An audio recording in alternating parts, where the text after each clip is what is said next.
English grammar का basic parts of speech ही सरल तरीके से समझाया गया है। अगर आपको ये वीडियो पसंद आता है तो please like, share and subscribe it. There are 8 parts of speech. Do you know what are these? So listen carefully. 8 parts of speech. First part of speech is noun. Second is pronoun. Third is adjective. Fourth is verb. Fifth is adverb. Sixth is preposition. Seven is interjection. And eighth is conjunction. So there are 8 parts of speech. तो चलो मैं फिर से ये 8 parts of speech में repeat कर देती हूँ। Noun, pronoun, adjective, verb, adverb, preposition, interjection and conjunction. Now see what is a noun. तो देखा बच्चा, पार्ट्स ऑफ स्पीच होते हैं 8 और ये 8 पार्ट्स ऑफ स्पीच मैंने आपको बता दिया है। और तो चलो हम देखते हैं पहला पार्ट ऑफ स्पीच जिसको हम कहते हैं noun.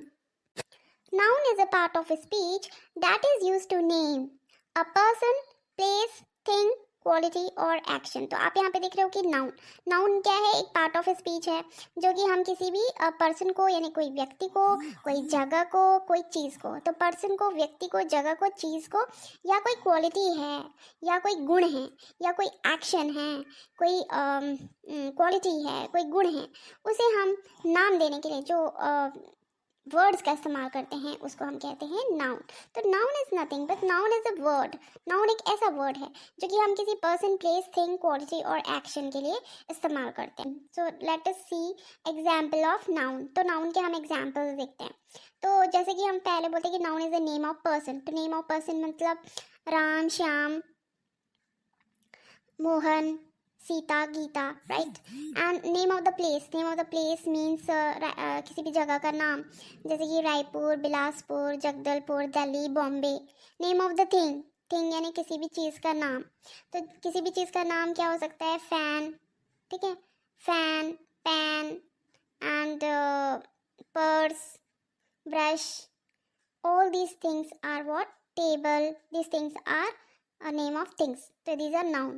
Name of quality, honesty, truth, loyalty. तो देखो भाई, हम देखेंगे what is pronoun. So what is pronoun? Pronoun क्या है? Pronoun are the words. Pronoun वो वर्ड्स हैं which are used in place of noun, जो नाउन की जगह में इस्तेमाल होते हैं। जैसे कि राम, श्याम अगर है तो हम उसकी जगह बोल देंगे ही।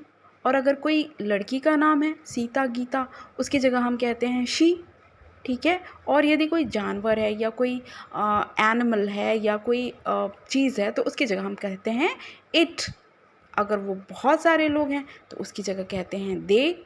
और बहुत सारी चीज़ें हैं तो कह देते हैं दीज, THESE, ओके।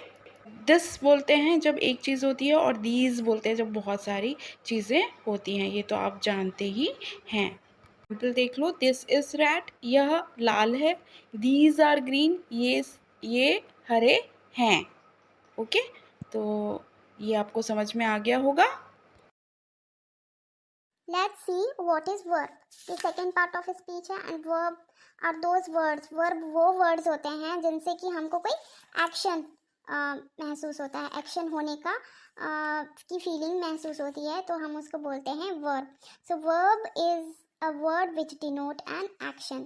जो भी हम काम करते हैं जैसे कि स्विम, वॉक, रन, प्ले, तो these are all verbs, okay. जो भी हम करते हैं, स्लीपिंग, ईटिंग, बाथिंग, ड्रिंकिंग, तो ये सारी चीज़ें क्या होती है, वर्ब्स, क्योंकि हम इसमें कुछ ना कुछ काम कर रहे हैं, चाहे हम बात करते हैं, स्पीक, ठीक है। तो चलो देखें व्हाट इज एडजेक्टिव। तो the part of speech which qualifies a noun, pronoun और वर्ब।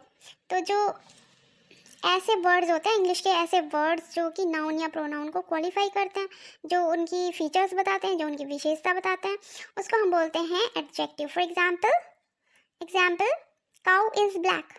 तो यहाँ पे नाउन क्या है, काउ, और काउ कैसी है, ब्लैक है, तो ब्लैक क्या हो गया इसमें, एडजेक्टिव। ठीक है। अगर हम बोलें कि ही इज़ वेरी फास्ट, वह बहुत तेज है, ही इज़ वेरी ब्यूटिफुल। जब भी हम बोलेंगे he is very handsome, he is very smart, तो ये जो स्मार्ट हैंडसम है ये सारी चीज़ें जो हो जाएंगी वो एडजेक्टिव हो जाएंगी। ठीक है, तो फिर एडजेक्टिव हम समझ गए हैं कि व्हाट इज़ एडजेक्टिव। अब हम देखते हैं आगे। तो what is an adverb? Adverb add something to the verb. Adverbs वो वर्ड्स होते हैं जो कि एक वर्ब में भी उसको मॉडिफाई करते हैं, उनको और ज़्यादा विशेष बनाते हैं। तो so let's see what is an adverb. अब हम देखते हैं कि एडवर्ब होता क्या है। An adverb adds more to the meaning of a verb, an adjective और अनदर एडवर्ब। मतलब एक एडवर्ब जो होता है कि वर्ब के मीनिंग में थोड़ा सा और कुछ जोड़ देता है। ही वॉक स्लो है एडवर्ब क्योंकि वह वॉक को मॉडिफाई कर रहा है। जैसे कि अगर मैं बोलूँ कि your dress is very beautiful, तो your dress is very beautiful में एडजेक्टिव कौन सा हो गया? ब्यूटीफुल। लेकिन ब्यूटीफुल के पहले जो वेरी लगा है, इट इज़ एन एडवर्ब, यानी एक एडजेक्टिव को भी मीनिंगफुल बना रहा है कौन? एडवर्ब। तो योर ड्रेस इज़ ब्यूटीफुल बोल सकते थे, लेकिन हमने इसमें वर्ब में भी कुछ ऐड किया है, your dress is very beautiful, तो वेरी जो होगा वो एडवर्ब है। ठीक है, अब फॉर एग्जाम्पल तो अब आई है प्रिपोजिशन की। तो प्रिपोजिशन क्या होता है? इन, एट, टू, ये सब आपको याद है ना, इन, एट, टू। और आप कंफ्यूज भी रहते हो कि हम कहाँ पे कौन सा प्रिपोजिशन लगाएं। तो फिर ये प्रिपोजिशंस होते क्या हैं? ये प्रिपोजिशन होते हैं जो कि नाउन, प्रोनाउन या फ्रेजेस को, फ्रेजेस के जो वर्ड्स होते हैं उनको एक दूसरे से लिंक करने का काम करते हैं। ठीक है, तो देखो, a preposition links noun, pronoun, phrases to other words in a sentence. तो प्रीपोजिशन का काम है जोड़ना, वर्ड्स लोगों को जोड़ना।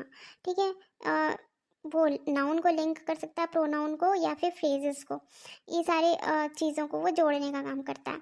जैसे कि आप जानते होंगे कि on, in, at, beside, over, under.